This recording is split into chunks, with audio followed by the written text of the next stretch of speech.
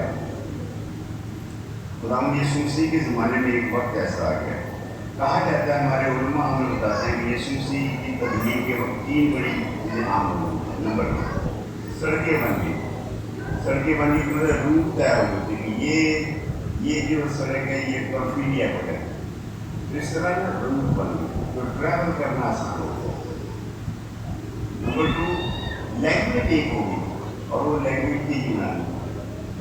اب ہر پورا رومی لوگ تھے، اور پوری روم کی حکومت کی پر زبان بولی جاتی تھی، وہ بولی جاتی تھی رومی گریک لینگویج، یونانی. اور آپ تبلیغ کرنا، خداوند کے کلام کو سنانا بڑا آسان ہو رہا تھا، کیونکہ ایک ہی زبان پوری دنیا میں صرف ایک ہی زبان بولی جاتی تھی، اور وہ زبان تھی گریک لینگویج. اور ہمارا جو نیا ہے نامہ سارے کا سارا ہی یونانی زبان میں ہے، اور اس کا ٹرانسلیشن جب ہوا ہے ہمارے پاس اردو میں آیا ہے انگلش سے، تو پھر ہم اس کو بڑی آسانی کے ساتھ ترجمہ کو سمجھ سکتے. تو پہلی برکت جو اس کے وسیلے سے ملتی ہے، آپ آسانی سے ایک زبان سے دوسری زبان میں ٹرانسلیشن کر سکتے ہیں. اور دوسری برکت جو ملتی ہے وہ ملتی ہے دلیری. کوئی شخص روح القدس پانے کا دعویٰ کرے اور کام کرے، یہ ممکن ہی نہیں، یہ ممکن ہی نہیں. روح القدس ہے دلیری کرنا. آنکھوں میں آنکھیں ڈال کے ایسے بات کریں، آنکھوں میں آنکھیں ڈال کے ایسے ایسی بات کریں، یہ روح القدس سچائی کا کام. تو سچ بولنے والے کو ڈر تھوڑی ہے، سچائی کے سامنے ڈر پاؤ نہیں. ہاں، جن کو روح القدس کا مسا ملا ہے، اور جنہوں نے روح القدس کے مسا کے وسیلے کلام کو سیکھا ہے، پھر تو آگے سکھ سامنے ہو، مسلمان سامنے ہو. ہم مسلمانوں سے پاکستان میں بہت ڈرتے ہیں. آج کے صرف یہ ہماری جان لے سکتے بس، اور اس لیے تو قرآن مقدس کو بھرا پڑا.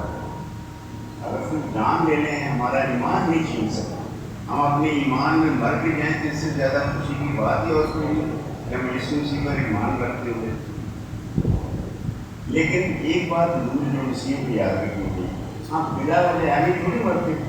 خدا نے ہمیں بڑا زبردست کام دیا، وہ ہم اپنا کام کر کے مرے کہ ہمیں مرتے. تو ان لوگوں کے ساتھ کبھی کبھی فضول بحث میں نہیں پڑنا.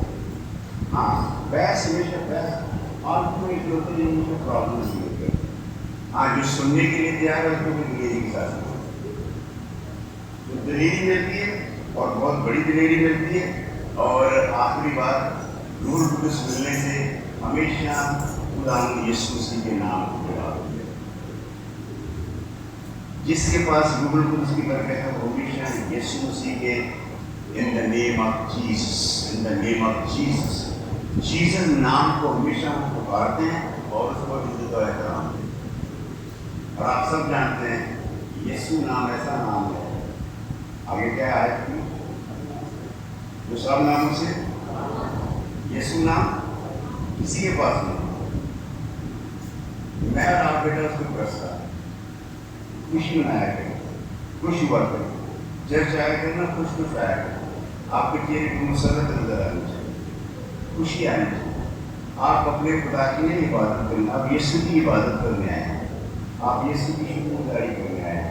لہذا جب بھی کوئی چرچ آئے، ہنستا کھیلتا ہے، اور میرے جیسا بندہ ایمان رکھتا ہے کہ یس یہ بندہ عبادت گزار، یہ بندہ عبادت کرے، یہ بندہ عبادت کرے، اور جو چہرے اترے ہوئے ہیں ایسا لگتا ہے جیسے کسی نے اکیلے نکلے جائے. دن کا واپس آئے تو لنچ میں میرا چرچ ہو گیا. لو بیٹا جی، میرا یسوع آپ کا یسوع، میرا نجات دینے والا آپ کا نجات دینے والا، اتنا خوبصورت نام ہے. یہ نام کسی کو نہیں ملا، اور اسی نام کے وسیلے سے میری سارے گناہوں سے مجھے خلاصی ہوتی اور میری نجات کا باعث ہے. اس لیے بیٹا جی اس کو اللہ کو برکت دے، اور اس عید کو